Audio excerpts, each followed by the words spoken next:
I'm going to talk a little bit about computer hardware selection for use with Cricut Design Space and the Cricut Explorer line of products. And what we're looking at is the system requirements as published currently on Cricut's website. And I do not necessarily agree with some of these requirements for the Windows side of computing.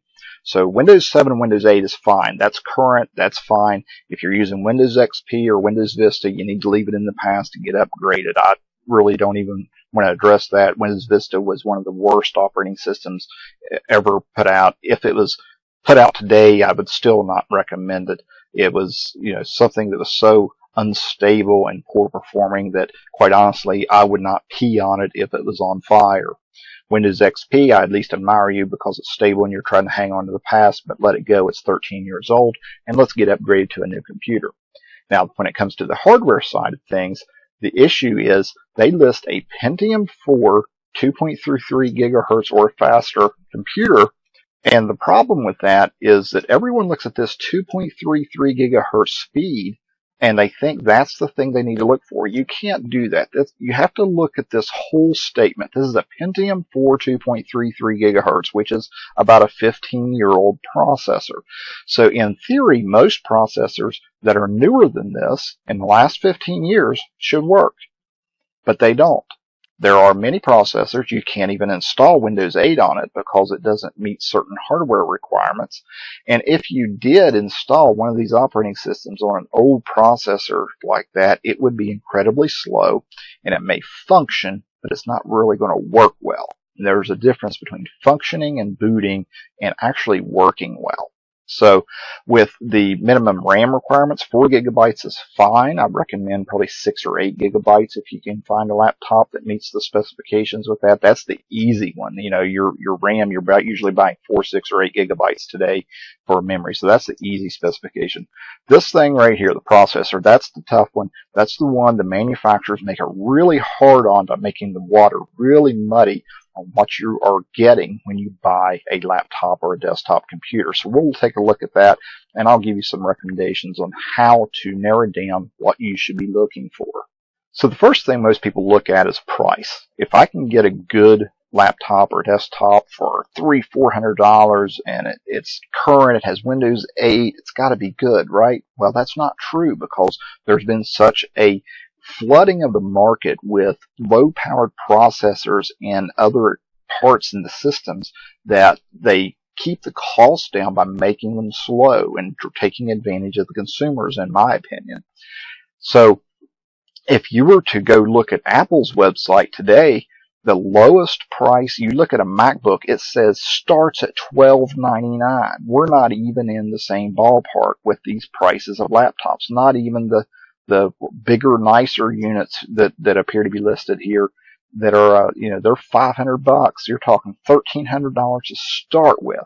So I couldn't tell you how many people over the last 10 years or so that I've watched go buy a $300 or $400 Windows computer, and then a year later they've had it with it. They can't do anything with it. It's slow. It's not stable. It doesn't do this, that, or the other, and they go buy a Mac. Well, guess what? They spent $1,500 or $1,800 on a Mac or more, and they're happy as can be.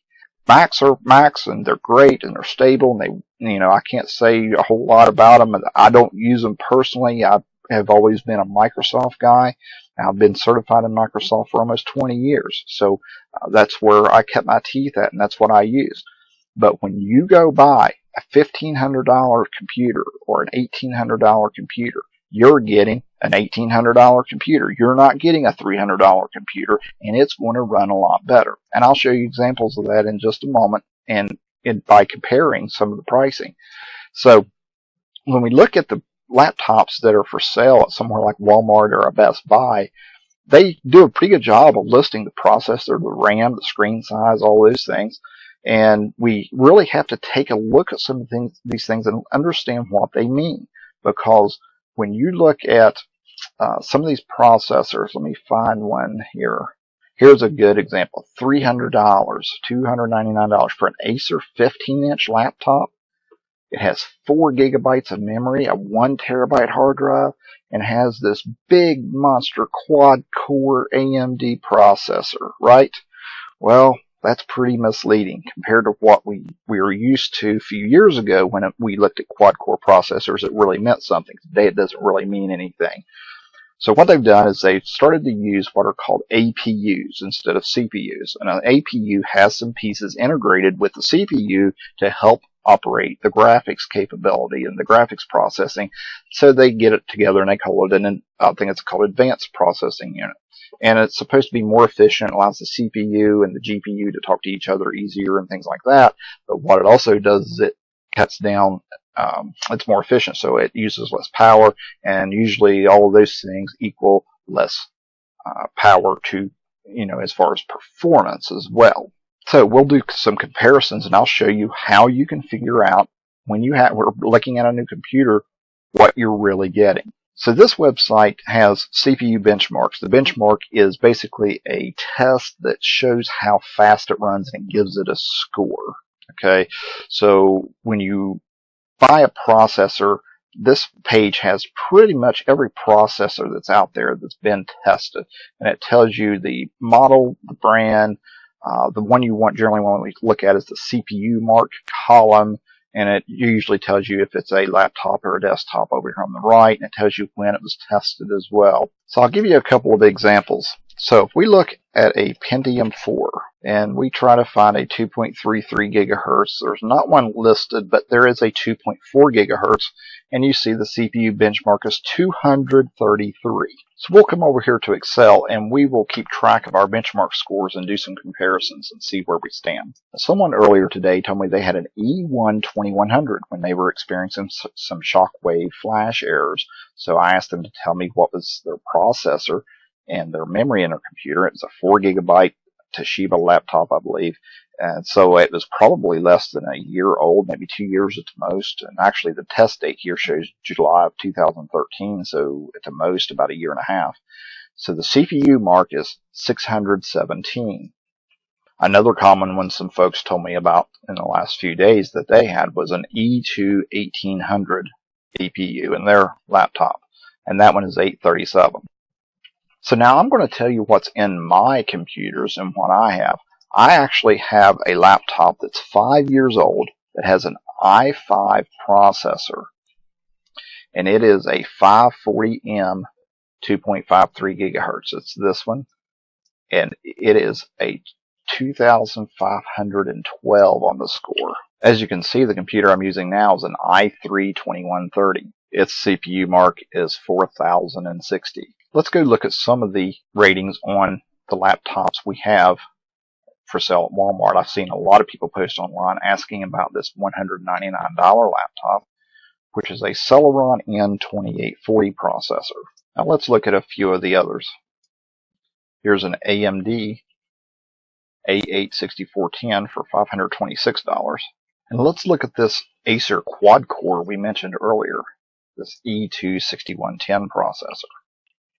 So now we have the minimum requirements by Design Space, a couple examples of laptops that were being used by people who I had helped in the last couple of days, my computers, and here are 4 laptops I picked off of Walmart's website and looked up the benchmark scores.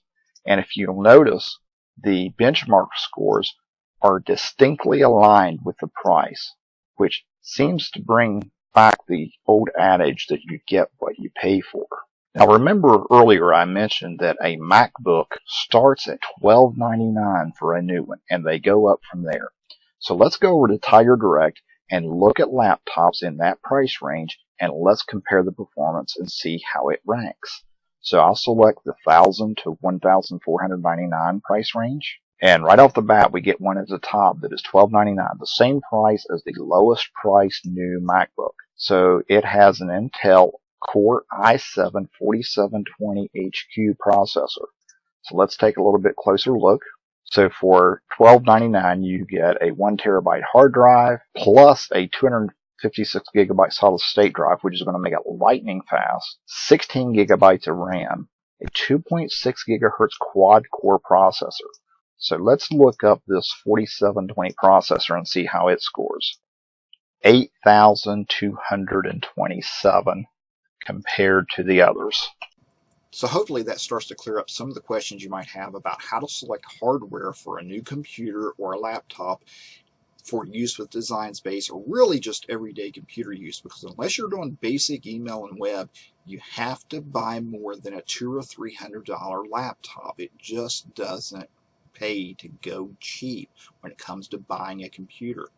So I'm going to put the link to that website you saw in the video down below in the video description, and that is used to look up the benchmark scores on processors. So don't just use it as a buying guideline.